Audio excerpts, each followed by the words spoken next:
The Accunet Mortgage and Realty Show is sponsored by Accunet Mortgage, an equal housing lender, NMLS ID 255368, and Accunet Realty Advisors, which is a separate company from but still affiliated with Accunet Mortgage. Putting a roof over your head without the headache. Get answers to all of your home buying questions. This is the Accunet Mortgage and Realty Show with Brian Wickert on 620 WTMJ. And our Sunday best to you. Good morning and welcome to the Accunet Mortgage and Realty Show. I'm Steve Kettler, along with Accunet Mortgage and Managing Owner and Senior Vice President, Jerry Serkatich. Good morning, Jerry. Good morning, Steve. Great to be back again here 2 weeks in a row with you. Yeah, and we've got some interesting economic news that, sometimes, good news is bad news when it comes to mortgage rates, but mortgage rates still seem to be hanging in there and holding their own. They really do, yes, and heard you talking about it just a little bit earlier, so we're going to get into the highlights of the economic news last week that influenced mortgage rates, which we always do.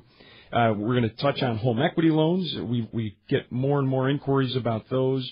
A lot of folks that already have home equity loans or second mortgages and thinking about maybe consolidating those, as you mentioned a little bit earlier, in refinancing, or those that are looking at taking out maybe a new home equity loan in order to undertake repairs or remodeling. So we'll touch on that. The rental property inquiry that you touched on as well. We're going to get to a little bit on features of profitable rental properties and kind of what to look for.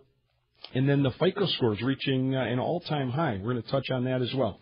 So getting right into the economic highlights, inflation data was again really the front and center of all the economic data that was released. We'll have some other highlights here, but as we talked last week, the CPI, the Consumer Price Index, was going to be the most watched for news last week, and it didn't disappoint.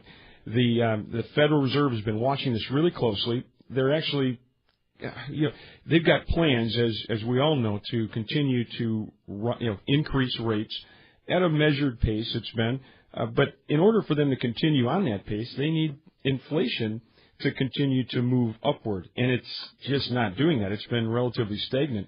The data last week, this Consumer Price Index number, which is one of the most watched by the Federal Reserve, showed inflation to be just 1.7% higher than a year ago, which was the same annual rate as last month. So a few months ago, the annual rate was 2.2%, but you can see it's kind of trending the wrong direction as far as the Fed's concerned, and according to their plan to continue to raise rates. So that's good news for interest rates, because it seems as though that the Federal Reserve is maybe going to have to pause a bit in terms of their plans to continue hiking rates. And to that end, one of the Federal Reserve officials, Evans, just last week said in a speech that the Fed should consider, let's see, what did he say? He said that if inflation remains weak, they could put off another rate hike until much later, and ultimately said they should kind of just pause. Maybe December now, pointing out to December as maybe the earliest that they should consider an increase. So that, on balance, is all relatively good news for rates. Not as good for the economy, but like you said, sometimes good news is bad or bad good, and that's what we're seeing here. There was one little bright spot for the economy last week relative to the jobs market. The JOLTS report, which is an acronym for Job Openings and Labor Turnover Survey, the turnover rates were relatively unchanged, but job openings unexpectedly rose a significant amount to 6.2 million, and that was a record high, Steve. That's an increase in the number of unfilled positions, and that kind of points to the sign of a stronger labor market. You have more jobs available, and so that was a small bright spot, but had really very little impact on on our mortgage interest rates for last week. Now, finally, you had touched on this a little bit earlier. We've all been reading and watching the news about the growing tension in North Korea, and that kind of uncertainty is also generally a good sign for mortgage rates, because it means that people are going to take, or the investors are going to take money and move that out of stocks, because uncertainty is really an enemy of the stock market.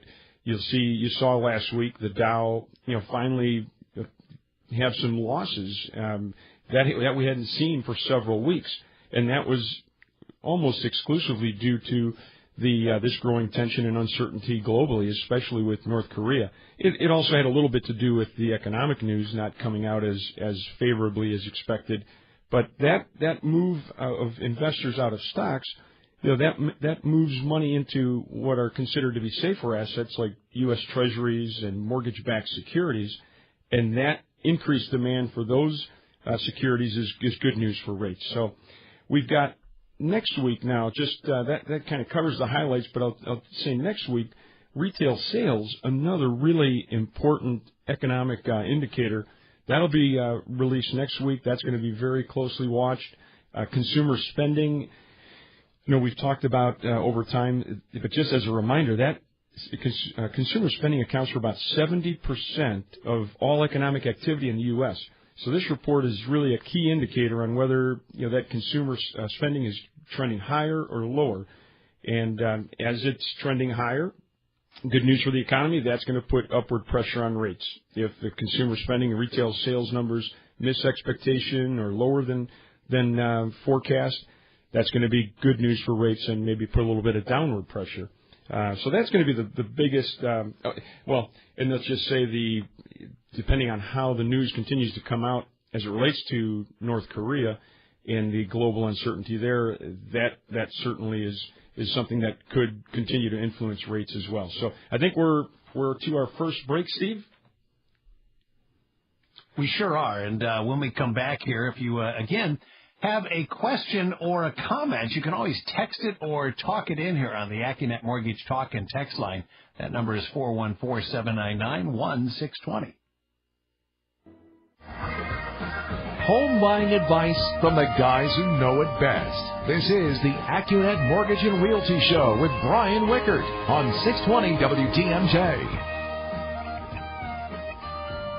Well, as the Brewers get set to embark on a long West Coast trip, there are some reinforcements ready to join them, starting with New York Mets second baseman Neil Walker should be in the lineup today. So we'll talk about how big that impact could be with Matt Pauley. He'll have the answer today during Wisconsin Sports Weekend, live from the State Fair, sponsored by the Golden Mast Inn. It's 10:18, and Jerry Serkitich is with us, sitting in on the Accunet Mortgage and Realty Show here on WTMJ. All right, Steve, just to get back into right back into things, we're going to get into home equity loans and what you need to know. These are sometimes a little bit confusing because there's home equity loans, home equity lines of credit. A bit of a misconception is that both of these are actually second mortgages. In some cases, we'll talk to homeowners, ask if they have a second mortgage, and in some cases they'll answer no. And they actually have a home equity line of credit, and they're thinking, well, that line is really not a mortgage. Well, a home equity loan, which is considered generally a closed-end loan, meaning a fixed rate, fixed payment over a set term, versus a home equity line of credit, which is more variable, both are actually second mortgages against your home. They're secured by your home. And so those are really the two varieties. Fixed rate loans, they give you that security, I guess some might say, of that fixed rate, fixed payment. You're generally going to have a higher interest rate that you're going to agree to for the benefit of that rate being fixed. And that always isn't the best tool for the job either. The home equity line of credit, like I said, is a variable loan in terms of rate and payment, works much like a credit card. In fact, in many cases, a home equity line of credit will come with a credit card or checks. That's how you'll actually access the funds on a home equity line of credit. As far as the monthly payments, though, those are going to vary because they're going to be based on interest-only payments as opposed to a set payment. It's an interest-only payment based on the outstanding balance and, of course, the interest rate, which is also variable. So as we talked in the last segment about the economy and the Federal Reserve's raising rates, as they have a few times here already, the fact is that every time the Fed raises rates, like a quarter point, for example, like they did at the recent meeting, the home equity line rate that someone is paying at goes up by that same quarter point. So their interest rate and the payment based on that rate goes up that following month based on the fact that the prime rate was raised by a quarter point. And virtually all home equity lines of credit are tied to prime rate. They're based on the prime rate plus a margin of some sort, which is usually set by a combination of factors, credit score, your equity position, things like that. So that's the home equity line of credit, which again has there's the pros and cons to both. And the home equity loan, the line of credit really serves well for somebody who is maybe thinking about undertaking a home improvement, and they don't necessarily need all the money today, but over the next maybe several months as they undertake this project, they're going to need to pay out certain amounts to contractors throughout the course of that renovation or improvement. That can really work well. But the other thing to think about, and this is, we get a lot of inquiries from people who are thinking about just this, taking out a home equity line of credit just for this reason. And the thing to keep in mind is then you're improving the home, so you can definitely, I think, make the case for adding that to your mortgage. The question then becomes, how long do you believe you're going to carry this line of credit before you pay it off? If the answer is short term, 2-3 years, that's probably the best tool for the job. If you got a longer term outlook for the amount of time you may carry that debt, then it's better to consider folding that in to your first mortgage. Maybe take out a cash out refinance and do it that way. We'll talk just a little bit more on that when we come back. Right here on the Accunet Mortgage and Realty Show on 620 WTMJ. Getting you into the home of your dreams. Here's more of the Accunet Mortgage and Realty Show with Brian Wickert on 620 WTMJ. Well, running one restaurant is tough enough, so staying on top of 3 of them is more of a lifestyle choice than a career at this point for Milwaukee restaurateur Justin Carlisle. He shares his future endeavors with our Mike Spalding during this week's edition of WTMJ Conversations.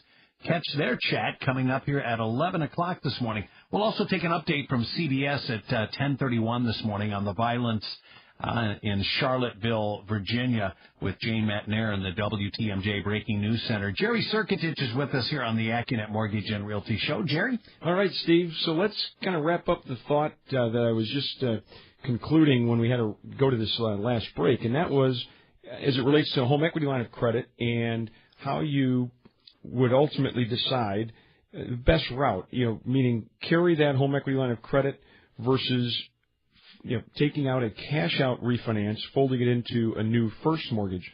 There's a couple of thoughts, and the one that I mentioned a bit ago was the fact that if you are thinking about paying it off or being able to and willing to pay that home equity line of credit balance off within maybe 2 or 3 years, then that is probably a good route to stay with that as long as you're able to pay it off that fast. When you start getting out beyond that, that's where then you really need to think about the fact that it's because of the variable nature of the rate and how that rate and costs will likely continue to rise in the near term, really to consider taking out that or doing a cash out refinance. Now, a lot of people are reluctant in some cases to do that because they may have a really good low rate on that current fixed rate mortgage that they have, that first mortgage. We can do blended rate calculations. That's something that we'll look at a lot because let's take, for example, somebody who already has a home equity line of credit. Let's say they have a first mortgage of $150,000 at a 30-year fixed rate of 3.75%. They may have then, in this example, I'll use a $75,000 home equity line of credit. And based on their prime plus rate, that prime plus margin, let's say they're paying 5.25% as the effective rate on that home equity line of credit. Well, we take a $150,000 first mortgage at that 3.75%, the second with a balance of $75,000 at 5.25%. The blended rate on that on those combined loans is actually 4.25%. So while their 30-year fixed is really affordable, that blended rate is 4.25%, and if they're planning on carrying that that second or home equity line long term, then over time, it's going to be more costly to maintain both loans. So that's where we would really want to look at, can we get someone into an affordable new 30-year fixed rate on a cash-out refinance? And in today's market, and we're going to cover where we finished off with rates after the bottom of the hour break. We'll get to our rate roundup. But right now, we're at a point where even on a cash-out refinance, the 30-year fixed rates are right around that. They're hovering around 4%, in some cases even just below that, depending, again, on your credit profile and the amount of equity that one's going to have in the home when we combine those two loans. So that's something that we do as a routine, something that I think is really important for, anybody who's either has that second mortgage or home equity line of credit to consider. And then the other thing I want to mention quickly about home equity lines is, or even second mortgages, whether it's a fixed closed-end mortgage or that variable line of credit, if that loan was taken out, that second mortgage was taken out at the time that an individual bought the home. So in other words, it was a purchase money mortgage, so they did two mortgages simultaneously to buy the house. Well, that second mortgage, whether it be a closed-end home equity loan or a line of credit, can actually be refinanced and consolidated into that first mortgage without having to classify that new loan as a cash-out refinance. And that's important because a cash-out refinance, as we've talked previously, is perceived to have a little bit more risk than a first mortgage refinance where one is just paying off the current balance. So that can help us provide even a little bit more affordable rate or lower costs in the event where one has used that second mortgage to buy the home originally. So that I think is going to do it for home equity lines. Like I said, when we finish up here, or when we come back rather, after the bottom of the hour, we'll get to our rate roundup and then profitable rental property tips and some information on the average FICO scores. All coming up here on the Accunet Mortgage and Realty Show. Don't break the bank to get into a house. Back to the Accunet Mortgage and Realty Show with Brian Wickert on 620 WTMJ. And in for Brian Wickert this morning, Accunet Mortgage Managing Owner and Senior Vice President Jerry Circadich. If you have a question or you want to text in something, you can do so on the Accunet Mortgage Talk and Text line. That number's 414-799-1620. We'll get to a rate roundup here in just a little bit, but what else do we have on the docket here? I see FICO scores reaching an all-time high. Right, Steve. Yeah, let's cover that here quickly before our rate roundup. Average FICO scores reached an all-time high. This was a national average. The average FICO score reached 700, actually, Steve. 700 for the first time ever. Average credit scores had dropped to 686 is what I found. That was kind of during the housing crisis and the financial crisis. That actually struck me as being even a little bit high. I would have, if I had to guess, I would have thought it would have been a little bit lower. What would you have thought the average FICO would be? Well, in light of the news that I guess the government has backed out, or the banking and measurement organizations have backed out, if you owe like alimony and stuff like that from your credit score, right? Correct. Yeah, they're doing some things also to help mitigate the impact of medical collections and things like that. Yeah, that was it too. Yeah. And I don't know if that's entirely a good thing, because it maybe artificially inflates the actual score when, those are real things that happen in people's lives and have to be taken into account. It's true. And so it'll be interesting to see how that continues to evolve. This was interesting, too. And for those that don't know, FICO scores range on the low end at 300 and top end 850. So 300 to 850 is the range. And I thought this was interesting. Only 4%. 4.7% rather, currently, and this is nationwide, score between 300 and 499. So that bottom extreme, which is good. I mean, I was surprised and it's enlightening that there is such a small percentage in that lowest credit score range. Interestingly, Steve, over 20%, 20.7% nationwide score over 800, between that 800 and 850 range. So that's also encouraging, that at that very top end, we've got almost, 1 out of 5 that are scoring above 800. So interesting.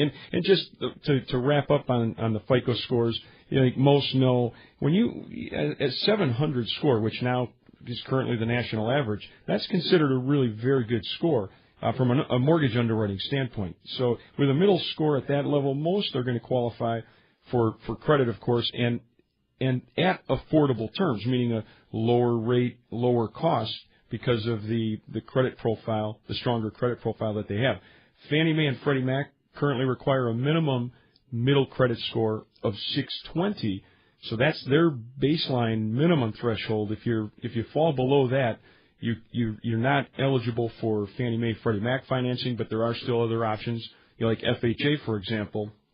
And then finally, once you reach a middle credit score of 740 or higher, you are at that point getting the absolute best rates, lowest costs that are made available by way of secondary market Fannie Mae and Freddie Mac. So that's it's interesting information, and I think it's good. That's credit scores trending in the right direction, which is really good news. So let's touch on the rate roundup. Give everybody a sense for where we ended up last week with rates.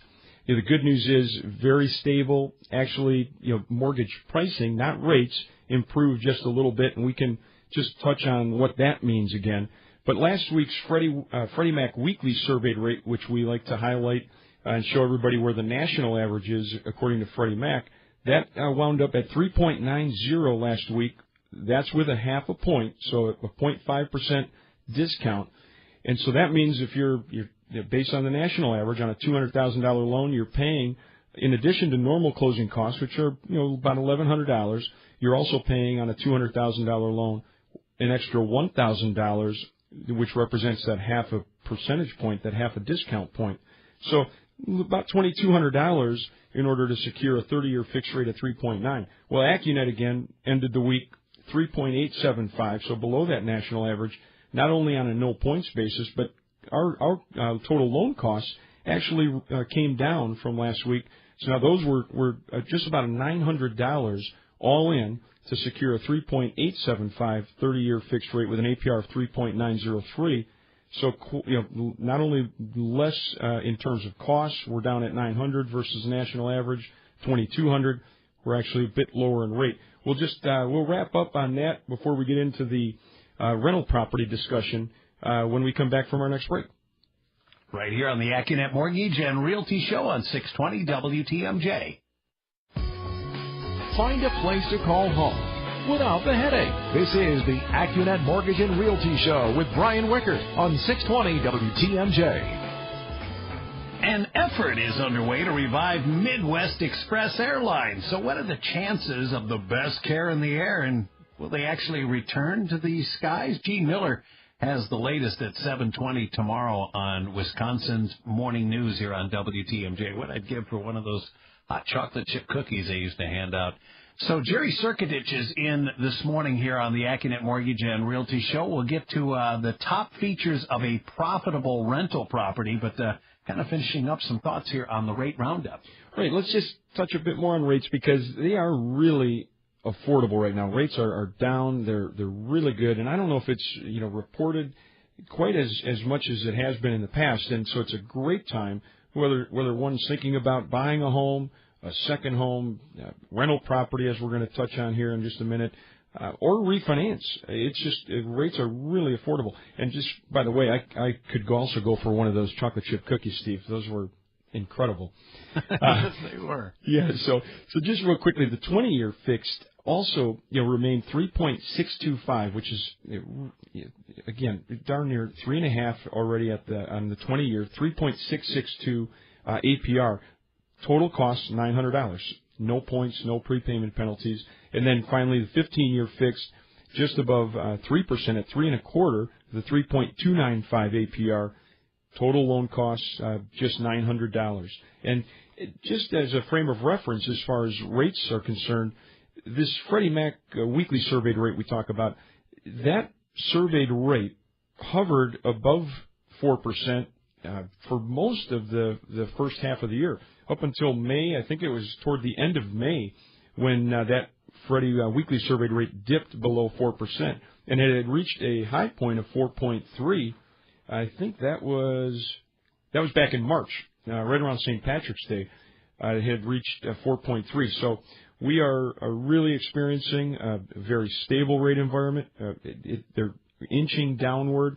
I don't think anybody's predicting rates to continue to drop significantly, but this is really good news for anybody thinking about buying, like I said, or refinancing a home. So let's start in on the top 10 features of a profitable rental property. As you mentioned earlier, Steve, this is something I found at Investopedia, and it kind of caught my interest because, in particular, I'd gotten an inquiry from a past client of Accunet's who's thinking about buying a rental property. It was going to happen to be her first venture into that arena, and so had a lot of questions, and I thought this was maybe going to be helpful for those maybe in that same category. Or who might at some point want to venture into that. So some of these top 10 are, I think, somewhat obvious. We'll move through those quickly. But number one, neighborhood. I think we'd all agree neighborhood is critical or critically important, whether you're buying a rental property or a home you're going to live in. So neighborhood was certainly top of the list. And when you're thinking about rental properties specifically, that could have a lot to do with then what kind of tenants you might attract, what kind of vacancies there might exist. In other words, how many months out of the year are you going to be seeking a new tenant or not collecting the rent you're hoping for? So that was, I thought, an obvious one. Property taxes, Steve, was number two.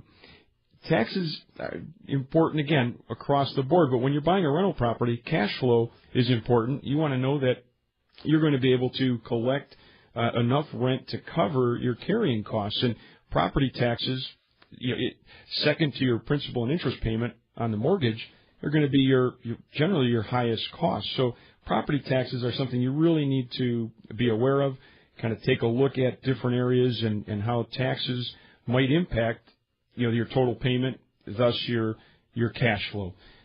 Schools, again, these are obvious and I think important. Crossover, whether you're buying your primary residence or a rental property. As far as rental properties go, similar to buying your primary residence, a tenant who's going to seek to rent from you is also going to be it's going to be important that they're near a school. For example, if they've got school-age children, they want to be near a school, and the quality of the schools in the area that you're thinking about buying could have, again, an influence on the tenants that you're able to attract and vacancy rates. Similarly, number four was crime. Criminal activity is a negative for anyone seeking to rent or, for that matter, buy a property in any area. So check public and online resources for those statistics. I think that's good advice for anybody thinking about buying any type of property. Job market. This is interesting. Locations with a growing employment center tend to attract more people, meaning more possible tenants. So that, I think, and think, Steve, Foxconn.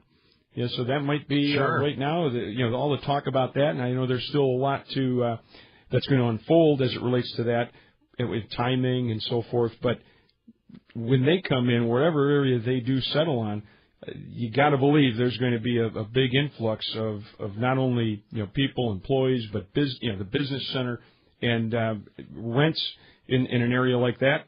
I would think are going to be the demand is going to go up, no question about it. Amenities like the potential check the neighborhood for projected parks, malls. Some might be putting in theaters. Make sure there's good public transportation and other things that might attract renters. So that I thought was important. That was number 6. We've got 7, 8, 9, and 10. We're going to cover those when we come back from this last break. Right here on the Accunet Mortgage and Realty Show on 620 WTMJ. Expert advice on buying a home. Here's more of the Accunet Mortgage and Realty Show with Brian Wickert on 620 WTMJ. morning for Brian and David Wickard. We've been kind of running through some of the features of a profitable rental property if you're thinking about heading down that path. Right, yeah, let's wrap. We've got 4 left here. Next was natural disasters. I thought this was kind of interesting, but this really points to insurance cost.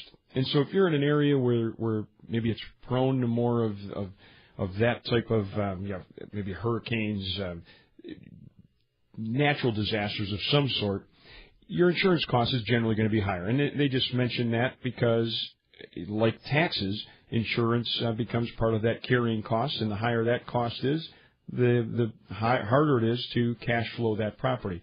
The next was building permits and future development. You can check with city planning departments. They'll have information on any new developments that are coming into the area, things like business parks or malls, maybe new condo developments or apartment complexes. Those are all interesting and important things to know, especially if they're new condos or housing coming in. That could provide more demand or supply rather, and make for more competition for your rental units. So that's important.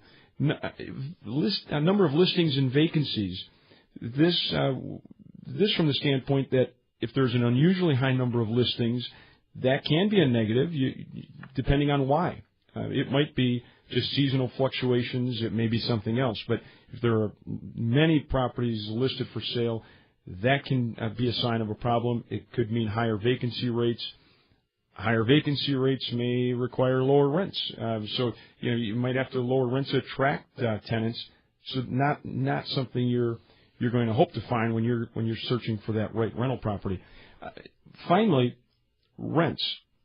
And that's probably most important in some respects. The rental income is going to be the lifeblood of that rental property. So you need to know what the average rents or market rent for that area is. And online you can get some of that information. You may be able to talk to real estate agents, appraisers have that kind of information. But that market rent for the area, when you're taking a look at the possible purchase of a rental property, you want to look at the mortgage that you're going to wind up taking out. So you look at the down payment you're going to make.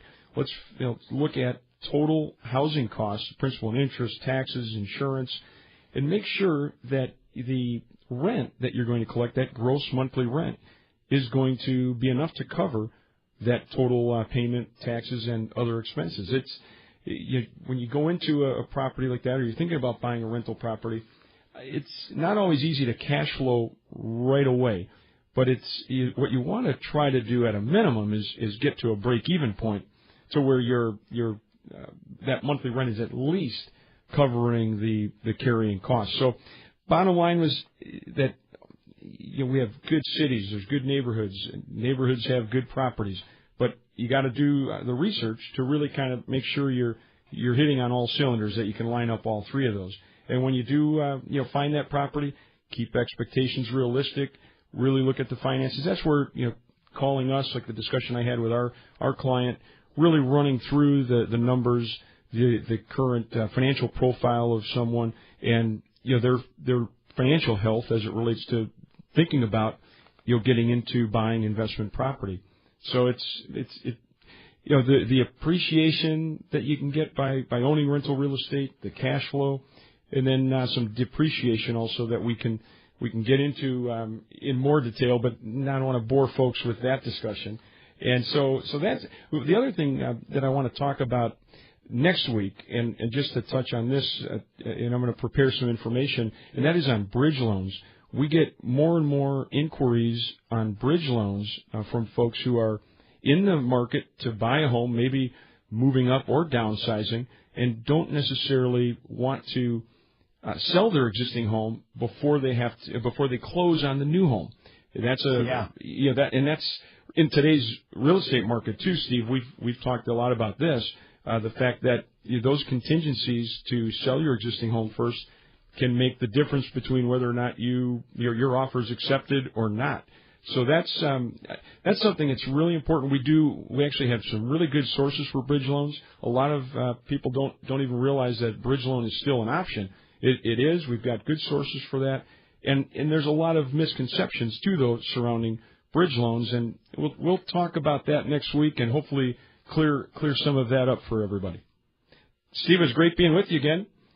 You got it. That's Jerry Serkitich, and this has been the Accunet Mortgage and Realty Show here on 620 WTMJ. We're coming up on 11 o'clock. We'll check in with Jane Matnair and the WTMJ Breaking News Center next.